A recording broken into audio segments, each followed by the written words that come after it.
My dad passed away 5 months ago. I still struggle to accept it, and I keep finding myself circling back to the same thoughts. I have many photos of him from the last years, but shamefully few videos, almost none, in this age when every phone is filled with recordings of everything. On my phone alone, there are over 700 videos, random clips of daily life, but hardly any of my father. It hurts to admit this. Partly it was because he was a quiet man. He didn't talk much and often preferred silence. And maybe that's why I rarely thought to take out the camera when he was around. But still, I can't help but blame myself for not trying harder, for not capturing those moments anyway. The guilt returns again and again, and sometimes it becomes so heavy, so unbearable, that it feels like I cannot breathe. That night, when the weight of missing him pressed too hard on me, I couldn't fall asleep. I turned in bed, restless, and finally decided to let myself drift into memories, to remember the last things we did together.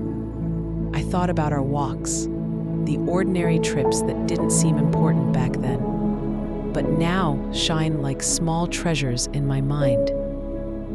I remembered us going through appliance stores, just looking at things we didn't even need. He always did. Maybe these are the last two. Passing through crowded malls filled with light and noise, stopping here and there for small conversations. One memory stood out. I dragged him with me into a large store because I wanted to buy 2 pillows I had been eyeing for a while. He sighed but followed me patiently, like he always did. And then, when I finally picked them up, he said, "Take them. Maybe these are the last 2." The words were strange and simple, but they stayed with me. Other people were moving around us in the store, busy with their own lives. I carried the pillows to the counter, and when I handed them to the shop assistant, she smiled and said these really were the last 2 in stock. My dad lit up with joy, as though it were a small victory. He was so happy to have managed to grab them for me, to bring me that little moment of satisfaction. I keep thinking about that scene now, the way his happiness wasn't about himself at all, but about me, about making me smile. Later that night, lying in bed, I thought about how sad it is that we cannot make videos of such ordinary, tender moments. Not staged occasions, not celebrations, just small conversations, gestures, smiles. To be able to replay them in our minds like a scene from Black Mirror, to hold on to them when the person is gone.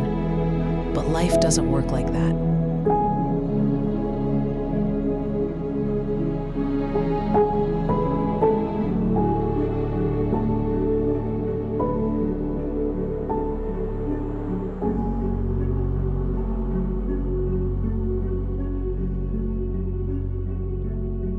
My phone had been full for several days, and I kept telling myself I needed to delete large videos to free up space. In the morning, I finally started looking through them. Among them, I noticed one long video, but it was strange. When I opened it, the screen was completely black. There were no images, nothing to see. I fast-forwarded, thinking maybe there would be a glimpse of something at some point. But there were no frames at all, not a single picture. I turned the sound up, but there was only silence. At first, I thought it was corrupted, an empty file. But something in me made me hesitate, and I decided not to delete it right away. I played it again, letting it run longer this time. At first, there was only the faint crackling sound, mixed with distant street noises. And then suddenly, out of nowhere, there were voices. It was us, my dad and I, walking together down the street on our way home. The video had somehow recorded our voices without me realizing it at the time. I could hear us talking about the simplest things, the little pieces of everyday life that usually slip through memory without leaving a trace. We were chatting about the neighbors, about what they had changed in the yard. My dad asked, "What should we buy? Eggplant spread? Get it in a round jar, but not the spicy one." I laughed faintly when I heard my own voice reply, "Well, I'll go to the store and you go straight home, Dad."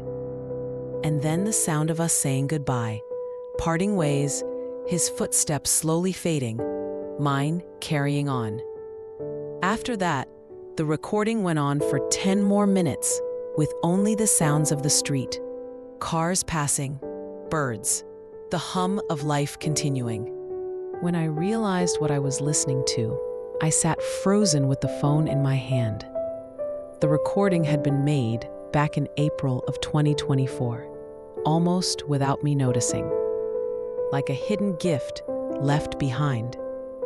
I turned up the volume again and played it once more, this time inviting my mom to listen with me. We sat there together, not speaking, letting the sounds of that ordinary day wash over us. For a whole hour afterward, we didn't move, as if afraid to break the spell.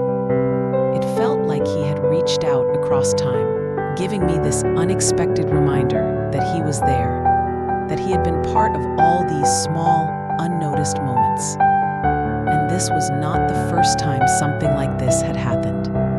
Not the first gift he had left me, even after he was gone.